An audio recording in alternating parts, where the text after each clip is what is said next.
चलो बाळको આપણે જે સવાલ ભણી રહ્યા છે છે મૂળભૂત અધિકારો। તો મૂળભૂત અધિકારોમાં બાળકો આપણે એક અધિકાર ભણ્યા છે અને એ હતો સમાનતાનો અધિકાર। બંધારણના દૃષ્ટિકોણથી બાળકો બધા જ વ્યક્તિ દેશના દરેક નાગરિક એક સમાન છે, કોઈને વધારે લાભ કે કોઈને ઓછો લાભ એવો બાળકો અધિકાર પ્રાપ્ત થયા નથી। ત્યાર પછી બાળકો એ સવાલને કન્ટિન્યુ કરીએ અને મૂળભૂત અધિકારોમાં બીજા નંબરનો અધિકાર છે સ્વતંત્રતાનો અધિકાર। ખ્યાલ આવ્યો બાળકો 1947 માં તો દેશ આઝાદ થઈ ગયો, સ્વતંત્ર થઈ ગયો અને એ અનુસંધાનમાં બાળકો ભારતના બંધારણ દ્વારા ભારતના નાગરિકને 6 પ્રકારની સ્વતંત્રતા આપવામાં આવી છે। ભારતના બંધારણે ભારતના નાગરિકને 6 પ્રકારની સ્વતંત્રતા આપવામાં આવી છે। એમાં નંબર 1 વાણી અને અભિવ્યક્તિની સ્વતંત્રતા। હા બાળકો, વાણી અને અભિવ્યક્તિની સ્વતંત્રતા એટલે બાળકો તમે તમારા વિચારો સરકાર સામે રજૂ કરી શકો છો। ખ્યાલ આવ્યો? એને કહેવાય બાળકો વાણી અને અભિવ્યક્તિની સ્વતંત્રતા।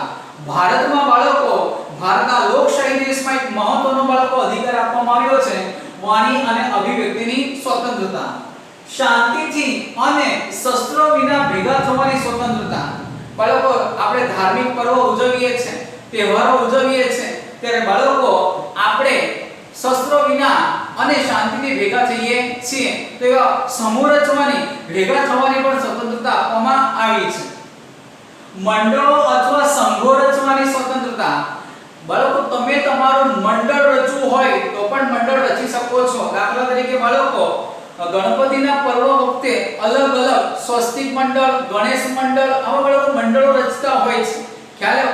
આ ઉપરાંત પણ બાળકો આપણા કુટુંબમાં કે આપણા સમાજમાં બાળકો આપણે કોઈ મંડળ ઊભું કરવું હોય તો પણ તમે મંડળ રચી શકો છો। હેતુ સારો હોવો જોઈએ। સંઘો રચવાની સ્વતંત્રતા। મંડળ કે સંઘ કે સમિતિ રચી શકો છો એવી સ્વતંત્રતા પણ આપવામાં આવી છે। ભારતના કોઈપણ પ્રદેશમાં મુક્ત રીતે હરવા ફરવાની સ્વતંત્રતા। ભારતના કોઈપણ પ્રદેશમાં બાળકો તમે જવું હોય તો જઈ શકે છે। કોઈપણ પ્રદેશવાળા રાજ્યવાળા તમને મનાઈ ફરમાવી શકે નહીં। મુક્તપણે હરવા ફરવાની સ્વતંત્રતા। એટલા માટે બાળકો અમરનાથની યાત્રાએ ઠેક બાળકો કન્યાકુમારી સુધીના બાળકો મોટા પ્રમાણમાં લોકમેદની એ યાત્રાએ ઉભરાય છે। ખ્યાલ આવ્યો? દિવાળીના અવસરમાં બાળકો એક સ્ટેટના લોકો બીજા સ્ટેટમાં એટલે કે એક રાજ્યના લોકો બીજા રાજ્યમાં બાળકો ફરવા જાય છે। ગુજરાતના બાળકો લોકો કેરળ, તમિલનાડુ અલગ અલગ રાજ્યમાં જાય છે જ્યારે એ જ રાજ્યના લોકો ગુજરાત, મહારાષ્ટ્રમાં પણ ફરવા આવે છે। તો બાળકો હરવા ફરવાની સ્વતંત્રતા અને આવજા કરવાની સ્વતંત્રતા પણ કહેવાય છે। આવજા એટલે બાળકો અવર જવર। ભારતના કોઈપણ પ્રદેશ કે ભાગમાં રહેવાની અને સ્થાયી થવાની સ્વતંત્રતા। આ બાળકો તમે ભારતના કોઈપણ પ્રદેશમાં રહેવું હોય તો તમે રહી શકો છો અને બાળકો ન્યા જ સ્થાયી થવું હોય, હંમેશા માટે બાળકો તમારે ન્યા જ રહેવું હોય તો પણ તમે રહી શકો છો। એટલે બાળકો કોઈપણ પ્રદેશ કે ભાગમાં રહેવાની અને સ્થાયી થવાની સ્વતંત્રતા। ગમે તે કામકાજ, વ્યવસાય કે ધંધો કરવાની સ્વતંત્રતા। આ બાળકો ગમે તે કામકાજ, ધંધો, વ્યવસાય કે રોજગારી બાળકો રોજગાર કરવાની સ્વતંત્રતા આપવામાં આવી છે। પણ બાળકો કાળજી રાખજો, કાયદા અનુસાર હોવું જોઈએ। ખ્યાલ આવ્યો? બાળકો કાયદાની મર્યાદામાં રહેવું જોઈએ। તમે એવો બિઝનેસ ન કરી શકો કે જેનાથી કાયદાનું ઉલ્લંઘન થાય। દાખલા તરીકે બાળકો ગુજરાતમાં દારૂબંધી છે તો તમે દારૂનો વ્યવસાય ન કરી શકો બાળકો। ખ્યાલ આવ્યો? કારણ કે બાળકો કાયદા એના પર પ્રતિબંધ મૂકેલો છે। પાછા ઘણા ખરા એવું વિચારશે ગમે તે ધંધો કરવાનો, ગમે તે કામકાજ કરવાનું, તો બાળકો કાયદાની મર્યાદાનું ઉલ્લંઘન થવું ન જોઈએ। કાયદાનું પાલન ના, કાયદાની મર્યાદામાં રહીને બાળકો તમે કોઈ પણ વ્યવસાય ધંધો કરી શકો છો। તો બાળકો આ 6 પ્રકારની આપણને સ્વતંત્રતા આપી છે જેના દ્વારા બાળકો આપણે આપણો સર્વતોમુખી વિકાસ પણ સાધી શકાય છે। ખ્યાલ આવ્યો? બાળકો આ તમને સવાલ છે 2 માર્ક્સમાં પૂછાય છે। ખ્યાલ કે સ્વતંત્રતા અધિકાર અનુસાર કેટલા પ્રકારની સ્વતંત્રતા આપવામાં આવી છે અને કઈ કઈ, તો બાળકો આ 6 સ્વતંત્રતા તમારે લખવાની રહેશે। ખ્યાલ આવ્યો? ત્યાર પછી બાળકો ત્રીજો બાળકો મુદ્દો છે શોષણ સામેનો હક. વ્યક્તિ મનુષ્ય બાળકો પોતાનો વિકાસ કે પોતે આગળ ક્યારે જઈ શકે જ્યારે બાળકો તે શોષણ અન્યાયનો ભોગ ન બને ત્યારે. અને એટલા માટે બાળકો સરકારે આપણને શોષણ સામેનો હક કે શોષણ સામેનો અધિકાર આપવામાં આવ્યા છે. જો કોઈ વ્યક્તિનું શોષણ થતું હોય, એના પર અન્યાય થતો હોય તો બાળકો ન્યાય મેળવી શકે એના માટે બાળકો આ અધિકાર આપણને આપવામાં આવ્યો છે, શોષણ સામેનો હક ખ્યાલ અથવા અધિકાર. મનુષ્યનો વ્યાપાર, વેટ પ્રથા અને બળજબરીથી કરાવાતી કોઈ પણ પ્રકારની મજૂરી પ્રતિબંધિત છે. બાળકો વેટ પ્રથા એટલે શું? તો બાળકો ચોક્કસ સમયના તમારા જે બાળકો આવક પ્રાપ્ત થતી હોય, વેતન હોય અને જો એના કરતા વધારે સમય લેવામાં આવે તો તમને વધારાનું વેતન મળવું જોઈએ. પરંતુ બાળકો હવે એવું છે, પણ પહેલાના સમયમાં બાળકો તમે 8 કલાક કામ કરો તો એટલી મજૂરી ચૂકવવામાં આવતી અને 16 કલાક કામ કરો તો એટલી મજૂરી ચૂકવવામાં આવતી. આને વેટ પ્રથા કહેવાય છે. પણ બાળકો હાલમાં વેટ પ્રથા, મનુષ્ય વ્યાપાર, વેટ પ્રથા અને બળજબરીથી કરાવાતી કોઈ પણ પ્રકારની મજૂરી શું છે બાળકો? પ્રતિબંધિત છે. આ જોગવાઈ એટલે શું? તો બાળકો જોગવાઈ એટલે સરકારે પસાર કરેલો કાયદો. ખ્યાલ આવ્યો? જોગવાઈ એટલે શું થાય? સરકારે પસાર કરેલો કાયદો. જો સરકારે પસાર કરેલા કાયદાનો કે જોગવાઈનો ભંગ થાય તો બાળકો એ શિક્ષાપાત્ર શું ગણવામાં આવે છે? ગુનો ગણવામાં આવે છે. હા બાળકો, આ પ્રવૃત્તિ પ્રતિબંધિત છે. બાળકો સરકારે આ પ્રવૃત્તિ પર મનાઈ ફરમાવી છે કે કોઈ પણ મનુષ્યનો વ્યાપાર ન કરે, વેટ પ્રથા ન થવી જોઈએ, બળજબરીથી કોઈની પાસેથી કામ લેવાનું નથી. તેમ છતાં કોઈ પણ વ્યક્તિ દ્વારા આ કૃત્ય થાય, કારણ કે કૃત્ય છે, કોઈ પણ વ્યક્તિ દ્વારા બાળકો આ કૃત્ય થાય તો તેને શિક્ષાપાત્ર બાળકો ગુનો ગણાય છે અને એને સજા થાય છે. ત્યાર પછી અનૈતિક હેતુઓ માટે બાળકોના, સ્ત્રીઓના વેપાર, બળજબરીથી કરાવાતી મજૂરી કે મરજી વિરુદ્ધનું દાસત્વ એટલે બાળકો કાર્ય, વેતન વિનાની મજૂરી એટલે વેટ પ્રથા, સદીઓથી ચાલી આવતી વેટ પ્રથાનો અંત લાવવાનો છે. બાળકો શું કહે છે? અનૈતિક હેતુઓ માટે બાળકોનો, સ્ત્રીઓનો જે વ્યાપાર થાય છે એ કાયદાની વિરુદ્ધ છે.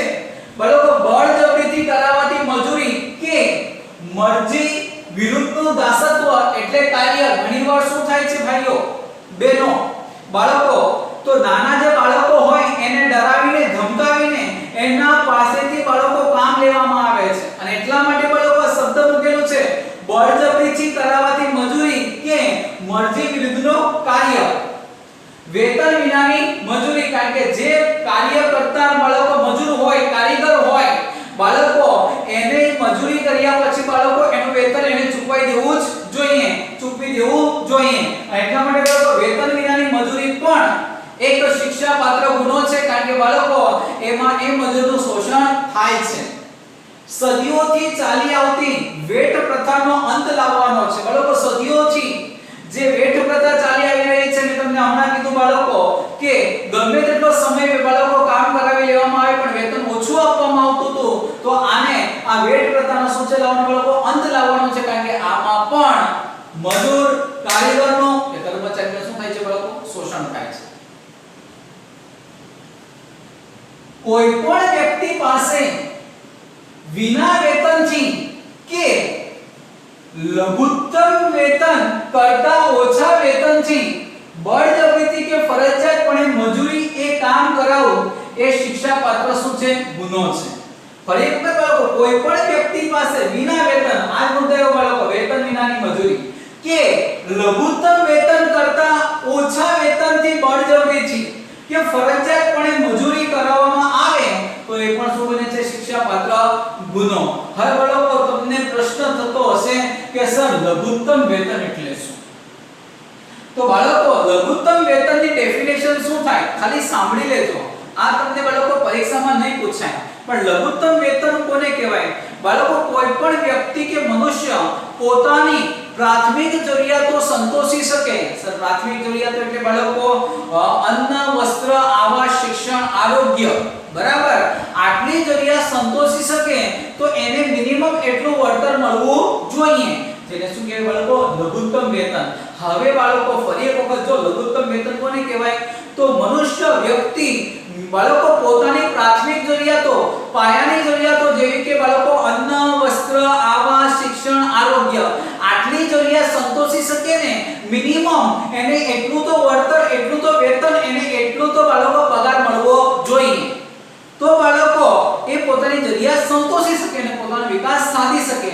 પણ ઘણીવાર એવું પણ બને બાળકો કે વ્યક્તિ કામ કરે છે, વ્યક્તિ મજૂરી કરે છે, પરંતુ બાળકો એને એટલું વેતન આપવામાં નથી આવતું કે બાળકો તે પોતાની જરૂરિયાત સંતોષી શકે. અને એટલા માટે એવું કહેવાયું છે કે લઘુત્તમ વેતન કરતા ઓછા વેતનથી બળજબરીથી કે ફરજિયાતપણે જો મજૂરી કરવામાં આવે એને પણ બાળકો સજાપાત્ર કે શિક્ષાપાત્ર શું ગણવામાં આવે છે? ગુનો. ખબર પડી બાળકો? એટલે બાળકો મિનિમમ એને એટલું તો વેતન મળવું જોઈએ કે તે પોતાની જરૂરિયાત સંતોષી શકે. 14 વર્ષથી નાની ઉંમરના બાળકોને પહેલા તો તમને સમજાઈ દો બાળકો, સરકારે એક કાયદો બનાવ્યો છે RTE, રાઈટ ટુ એજ્યુકેશન, બરાબર, RTE, રાઈટ ટુ એજ્યુકેશન, જે અનુસાર 6 થી 14 વર્ષના બાળકોને મફત અને ફરજિયાત શિક્ષણ આપવામાં આવે છે. કેવો બાળકો? 6 થી 14 વર્ષના બાળકોને મફત અને ફરજિયાત શિક્ષણ આપવામાં આવે છે. સરકારે ઘડેલો આ કાયદો છે RTE.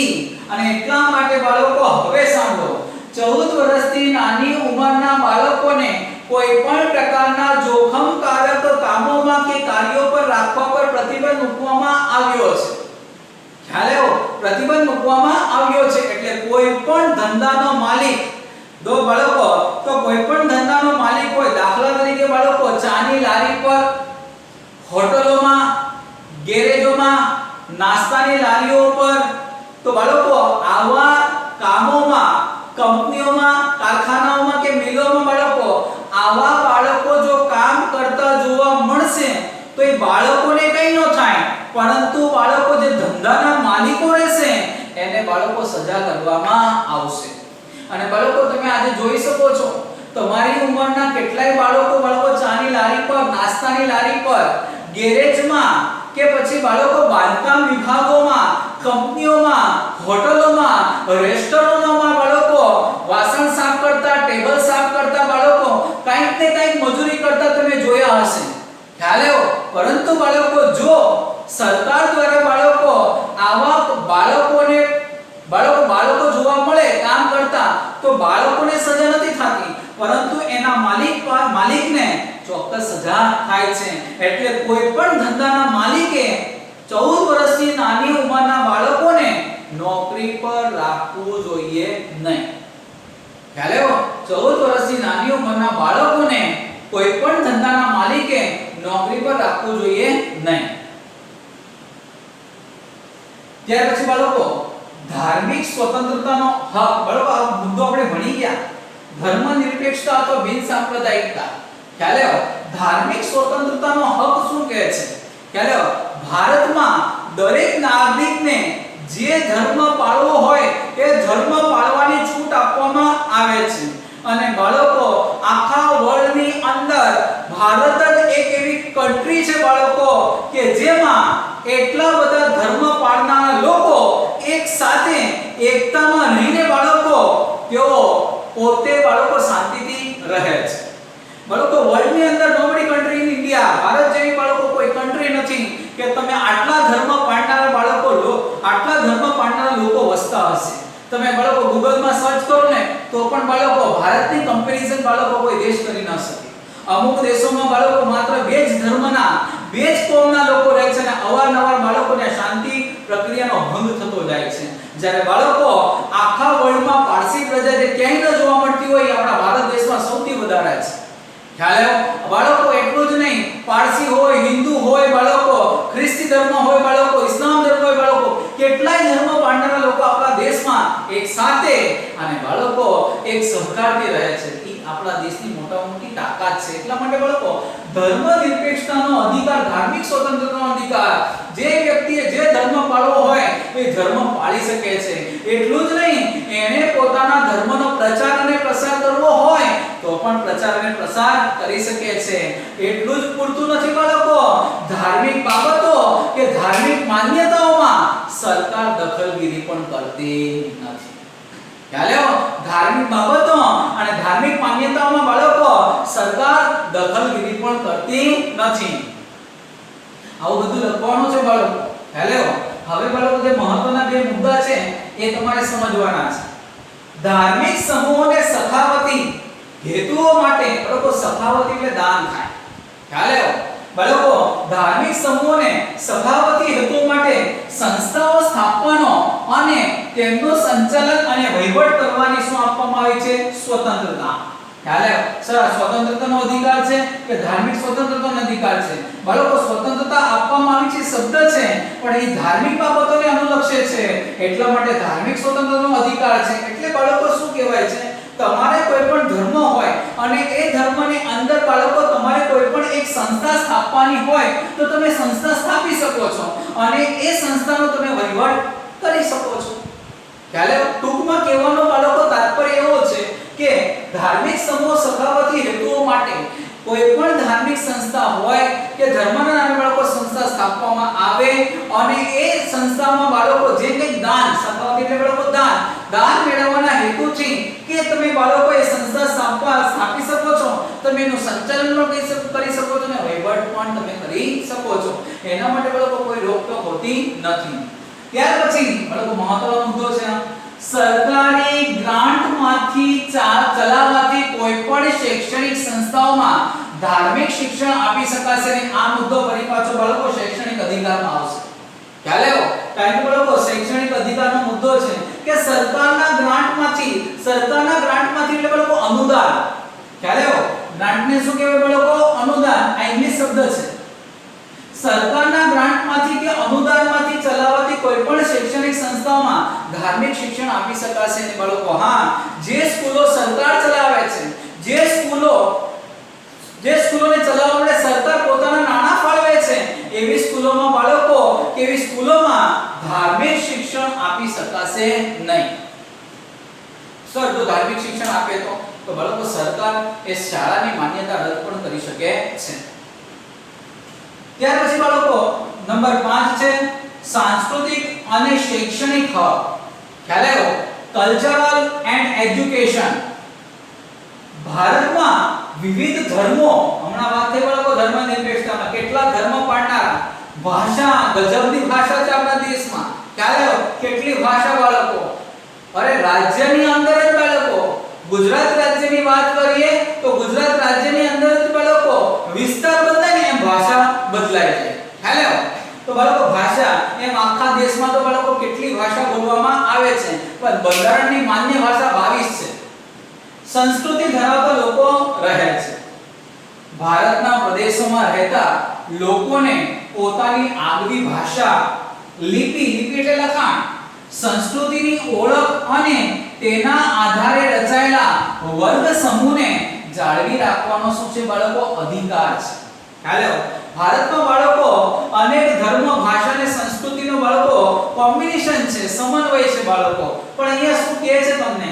બાળકો ભારતના પ્રદેશોમાં રહેતા લોકોને પોતાની આગવી ભાષા હોય, લખાણ હોય, સંસ્કૃતિ હોય, એની ઓળખ અને તેના આધારે રચાયેલા વર્ગ સમૂહ, ભાષાના આધારે, લિપિને આધારે કે સંસ્કૃતિને આધારે જે બાળકો વર્ગ સમૂહ રચાયા છે એ વર્ગ સમૂહને જાળવી રાખવાનો બાળકો જે તે વર્ગ સમૂહને બાળકો અધિકાર આપવામાં આવ્યો છે. તમે તમારો વર્ગ સમૂહ જો ભાષાના ધોરણે રચાયો હોય તો તમે જાળવી શકો છો. કોઈ પણ શૈક્ષણિક સંસ્થાઓ કે રાજ્યની ગ્રાન્ટ ઉપર, બાળકો ફરી પાછો શબ્દ આવ્યો, ગ્રાન્ટ એટલે શું થાય છે બાળકો? અનુદાન. ખ્યાલ આવ્યો? જો કોઈ પણ શૈક્ષણિક સંસ્થાઓ કે રાજ્યની ગ્રાન્ટ પર નિર્ભર હોય તેવા શૈક્ષણિક સંસ્થાઓમાં કોઈ પણ બાળકને કોઈ પણ નાગરિકને પ્રવેશ આપવાનો ઇનકાર કરી શકાશે નહીં. અહીંયા બાળકો મેં અહીંયા ડોટ કર્યું છે, એના અંદરની જે વાક્ય રચના હું તમને બોલું છું. બાળકો કોઈ પણ શૈક્ષણિક સંસ્થાઓ કે જે રાજ્યની ગ્રાન્ટ પર નિર્ભર હોય તેને કોઈ પણ નાગરિકને વિદ્યાર્થીને બાળકો પ્રવેશ આપવાનો ઇનકાર કરી શકાશે નહીં. જે શાળાઓ જે શૈક્ષણિક સંસ્થા સરકાર ચલાવતી હોય તો તેમાં કોઈ પણ બાળકને વિદ્યાર્થીને નાગરિકને પ્રવેશ આપવાનો ઇનકાર કરી શકાશે નહીં. પણ બાળકો સાંભળજો, પ્રવેશ મેળવવા માટે તમારી પાસે પૂરતી કાબિલિયત હોવી જોઈએ. ખ્યાલ આવ્યો? સરકારના જે નીતિ નિયમો હોય એ નીતિ નિયમોનું પાલન થતું હોવું જોઈએ તો જ તમને પ્રવેશ મળશે. ખ્યાલ આવ્યો? દાખલા તરીકે બાળકો સરકાર કહે છે કે બાળક જ્યારે 6 વર્ષ પૂર્ણ થાય પછી જ એને પહેલા ધોરણમાં એડમિશન લેવું. બરાબર? હવે તમે 5મા વર્ષે કહેશો તો બાળકો એ શક્ય ન બને. મારી વસ્તુ ખબર પડે છે, કારણ કે બાળકો સરકારે જે રચેલા નીતિ નિયમો છે એ અનુસંધાનમાં બાળકો તમને આ બધા લાભ મળે છે. સંસ્કૃતિ કે કોઈ પણ ભાષાના પાયા પર રચાયેલી તમામ લઘુમતીઓને તેમની પસંદગીની શૈક્ષણિક સંસ્થાઓની સ્થાપના અને વહીવટ કરવાનો અધિકાર છે. બાળકો લઘુમતી એટલે શું? તો બાળકો કોઈ પણ દેશ કે પ્રદેશમાં કુલ જનસંખ્યાના અડધા કરતા ઓછો વર્ગ ધરાવતા લોક સમૂહને શું કહેવાય? લઘુમતી. ખબર પડે છે બાળકો? દાખલા તરીકે ગુજરાતમાં સૌથી વધારે બાળકો ગુજરાતીઓ આપણા લોકોનો વસવાટ છે. તો બાળકો અમુક બીજી ભાષા બોલનારા પણ લોકો વસે છે. દાખલા તરીકે તમિલ ભાષા બોલનારા લોકો વસે છે પણ સંખ્યા કેવી છે? ઓછી. તો બાળકોને ભાષાકીય લઘુમતી કહેવાય. એને શું કહેવાય? ભાષાકીય લઘુમતી કહેવાય. બાળકો મરાઠી બોલનારા પણ વસે છે તો એને બાળકો ભાષાકીય લઘુમતી કહેવાય. અને એટલા માટે બાળકો ભાષાના આધારે જો એ પોતાની શૈક્ષણિક સંસ્થા સ્થાપવા માંગતા હોય તો બાળકો સંસ્થા સ્થાપવાની અને વહીવટ કરવાનો શું છે? અધિકાર. હવે આ જ વસ્તુ આપણે મહારાષ્ટ્રમાં કૂદકો મારીએ તો મહારાષ્ટ્રમાં બાળકો મરાઠી બોલનારાઓનું બાળકો પ્રમાણ વધારે છે પણ બાળકો ગુજરાતીઓ પણ વસે છે. તો ત્યાં ગુજરાતીઓ બાળકો ગુજરાતી શાળા કે ગુજરાતી શૈક્ષણિક સંસ્થા ખોલવા માંગતા હોય તો તે ખોલી શકે છે અને બાળકો વહીવટ કરવાનો પણ શું છે? બાળકો અધિકાર. અને ભાષાકીય લઘુમતી કહેવાય બાળકો. સમજી ગયા? લઘુમતી પાછા ઘણા પ્રકારની હોય છે. ત્યાર પછી બાળકો આગળ જઈએ, અહીંયા મુદ્દો પડે છે રાજ્ય પણ કોઈ ધર્મ કે ભાષા પર રચાયેલી લઘુમતી સંસ્થાઓને રાજ્ય નિધિમાંથી એટલે બાળકો સરકારના ફંડમાંથી અપાતી શૈક્ષણિક સહાય કે શૈક્ષણિક શિષ્યવૃત્તિઓ જેવા લાભોમાં માત્ર એક કારણોસર ભેદભાવ કરશે નહીં. હા બાળકો કે રાજ્ય કોઈ પણ ધર્મ ભાષા પર રચાયેલી લઘુમતીઓની સંસ્થાઓને એ લઘુમતી સંસ્થાઓને બાળકો રાજ્ય નિધિમાંથી એટલે સરકારના ફંડમાંથી અપાતી જો શૈક્ષણિક સહાય હોય એટલે કે અનુદાન હોય કે શૈક્ષણિક શિષ્યવૃત્તિ હોય એવા લાભોમાં કે બાળકો કોઈ પણ કારણસર ભેદભાવ ન કરી શકે. એવું ન કહી શકે સરકાર આ ભાષાકીય લઘુમતી છે, આ ધાર્મિક લઘુમતીની શાળાઓ છે એને શિષ્યવૃત્તિ નહીં અપાય. એવું થતું નથી. ખ્યાલ આવ્યો? એવો ભેદભાવ બાળકો કરી શકાશે નહીં.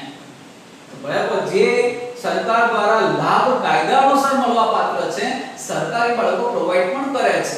સરકાર બાળકો પોતાનું કાર્ય બહુ વ્યવસ્થિતપણે પાર પાડે છે. ખ્યાલ આવ્યો?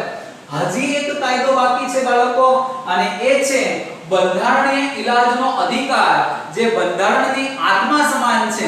ખ્યાલ આવ્યો? જોઈએ આપણે.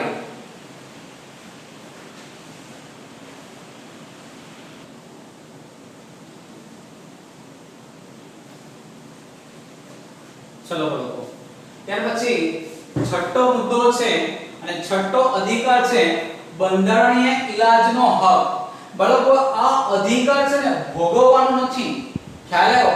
પણ તમને 5 અધિકારો ન મળે. સ્વતંત્રતાનો અધિકાર, સમાનતાનો અધિકાર, શોષણ વિરોધી અધિકાર, ધાર્મિક સ્વતંત્રતાનો અધિકાર, સાંસ્કૃતિક અને શૈક્ષણિક અધિકાર.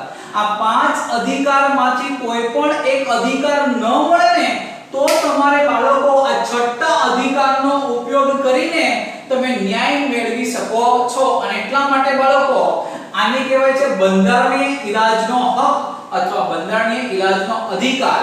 તમને 5 અધિકારો ન પ્રાપ્ત થાય ત્યારે છઠ્ઠા અધિકારનો ઉપયોગ કરીને તમે ન્યાય મેળવી શકો છો, અદાલતના દરવાજા ખટખટાવી શકો છો. મૂળભૂત હકોના ભંગ બદલ, મૂળભૂત હકો એટલે ઉપરના 5, સીધા જ સર્વોચ્ચ અદાલતમાં એટલે સુપ્રીમ કોર્ટ માં જઈને દાદ એટલે બાળકો ન્યાય, બાળકો ન્યાય માંગવાનો અધિકાર મૂળભૂત હક તરીકે સ્વીકાર કરવામાં આવે છે. અને બાળકો આ બંધારણની મહત્વતા એટલી છે, ઇમ્પોર્ટન્ટતા એટલી છે કે બાળકો આપણા બંધારણના ઘડવૈયા મહાન એવા ડોક્ટર ભીમરાવ આંબેડકર, જે આપણે ડોક્ટર બાબા સાહેબ આંબેડકર તરીકે જાણીતા છે. બાળકો તમને ખબર હોવી જોઈએ ડોક્ટર બાબા સાહેબ આંબેડકર કે ડોક્ટર ભીમરાવ આંબેડકર તેઓ બંધારણના ખરડા સમિતિના અધ્યક્ષ હતા. ખાલી અધ્યક્ષ તરીકે બાળકો ડોક્ટર રાજેન્દ્ર પ્રસાદ હતા, પણ ખરડા સમિતિ, ખરડા એટલે કાયદાનો સમૂહ હોય એ ઘડવાની બાળકો મહત્વની જવાબદારી બાળકો ડોક્ટર બાબા સાહેબ આંબેડકરના માથે હતી. અને એટલા માટે બાળકો ડોક્ટર બાબા સાહેબ આંબેડકરને બંધારણીય ઇલાજના હકને બંધારણનું શું કીધું છે બાળકો? આત્મા. ખ્યાલ વિચાર કરો બાળકો, બંધારણની જે આત્મા હોય ને એ બંધારણીય ઇલાજનો હક છે. કારણ કે બાળકો તમે શૈક્ષણિક અધિકાર ન મળે તો બાળકો તમે ન્યાય મેળવવા સર્વોચ્ચ અદાલતમાં આ અધિકારનો ઉપયોગ કરી શકો છો. એટલા માટે એની મહત્વતા એટલી છે બાળકો કે જેનાથી આ અધિકારનો ઉપયોગ દ્વારા તમે બીજા 5 અધિકારો ભોગવી શકો છો અને તમે તમારો વિકાસ સાધી શકો છો. એટલા માટે બાળકો ડોક્ટર બાબા સાહેબ આંબેડકરે બંધારણીય ઇલાજના હકને બંધારણની આત્મા કહ્યો છે. મૂળભૂત અધિકારોનો ભંગ થતો હોય, મૂળભૂત એટલે ઉપરના 5 ભંગ થતો હોય, દાખલા તરીકે તમને કોઈ બળજબરીપૂર્વક મજૂરી કરાવતું હોય તો તમે ન્યાય મેળવીને બાળકો સર્વોચ્ચ અદાલતમાં કે સુપ્રીમ કોર્ટમાં ન્યાય મેળવી શકો છો. અને જે તમારા પર અત્યાચાર કરે છે ને એને તમે સજા કરાવી શકો છો. તો મૂળભૂત અધિકારોનો ભંગ થતો હોય કે તે સાથે અસંગત હોય એવો કાયદો ઘડતા રાજ્ય વિધાનસભાને સર્વોચ્ચ અદાલત અટકાવી શકે છે. હા બાળકો જો સાંભળો, એવો કોઈ પણ કાયદો જો વિધાનસભા દ્વારા ઘડાતો હોય કે જેના દ્વારા બંધારણના જે 6 અધિકારો આપેલા છે એ અધિકારોનો શું થતો હોય? ભંગ. સ્વતંત્રતાનો અધિકારનો ભંગ થતો હોય કે સમાનતાનો અધિકારનો ભંગ થતો હોય, આવા સંજોગોમાં કે એવો કાયદો જે બાળકો સુસંગત ન હોય તો કેવો હોય? અસંગત. આવા સંજોગોમાં બાળકો સર્વોચ્ચ અદાલત છે, સર્વોચ્ચ અદાલત એ વિધાનસભાને કહે છે કે તમે આવો કાયદો ઘડી શકશો નહીં. આવો કાયદો ઘડતા સર્વોચ્ચ અદાલત એને શું કરે છે બાળકો? અટકાવે છે. આમ કોઈ પણ નાગરિકને મૂળભૂત હકોના ભંગ બદલ અદાલતમાં જવાનો હક એ હકોનું રક્ષણ મેળવવાનો હક છે. હા બાળકો, કે આ કાયદા અંતર્ગત કોઈ પણ નાગરિક જો એને મૂળભૂત અધિકારનો ભંગ થાય તો એ બદલ એ હક મેળવવા માટે બંધારણીય ઇલાજનો હકનો ઉપયોગ કરી શકે છે અને અદાલતમાં બાળકો જઈને રક્ષણ મેળવી શકે છે. કોઈ પણ નાગરિકના મૂળભૂત અધિકારો છીનવાઈ જાય એવા કોઈ પણ કાયદાઓ રાજ્યો ઘડી શકતું નથી. રાજ્ય સરકાર એવા કોઈ કાયદા ન ઘડી શકે. બાળકો રાજ્ય સરકાર એવા કોઈ કાયદા ન ઘડી શકે જેનાથી નાગરિકના મૂળભૂત હકો કે અધિકારો છીનવાઈ જતા હોય. ખ્યાલ આવ્યો બાળકો? હા, પણ બાળકો સરકાર અમુક કાયદા ઘડે છે લોકોના હિત માટે, તો ત્યારે બાળકો સરકાર કાયદા ઘડી શકે છે. દાખલા તરીકે બાળકો ગુજરાત સરકારે દારૂબંધી કરી છે તો એ લોકોના હિત માટે છે, લોકોના રક્ષણ અર્થે છે. તો બાળકો એમાં સમાનતા કે સ્વતંત્ર અધિકારનો બાળકો છીનવાઈ નથી જતા, એ લોકોના હિત માટે હોય તો તમે બાળકો એનો વિરોધ ન કરી શકો. ખ્યાલ આવ્યો? પણ બાળકો સરકાર એવા કાયદા ન ઘડી શકે કે મૂળભૂત અધિકારો છીનવાઈ જતા હોય તો એ કાયદાનો તે બાળકો સરકાર એ કાયદા ઘડી શકતી નથી. કેવા કાયદા? કે જેનાથી બાળકો નાગરિકના મૂળભૂત અધિકારો છીનવાઈ જતા હોય, એટલે કે સ્વતંત્રતા, સમાનતા, ધાર્મિક સ્વતંત્રતા, પછી બાળકો શોષણ વિરોધી અધિકાર અને સાંસ્કૃતિક અને શૈક્ષણિક અધિકાર. બાળકો આ જે સવાલ છે ને, આ સવાલના 6 અધિકારો છે. એ 6 અધિકારો બાળકો હું તમ ચોપડીમાંથી નહીં લખતા, હું તમને બાળકો ફોટો મોકલીશ ને ખ્યાલ આવ્યો પીડીએફ મોકલીશ એમાંથી તમારે લખવાનું રહેશે. ઓકે મળી બાળકો આવતા લેક્ચરમાં આપણે બીજો સવાલ જોઈશું.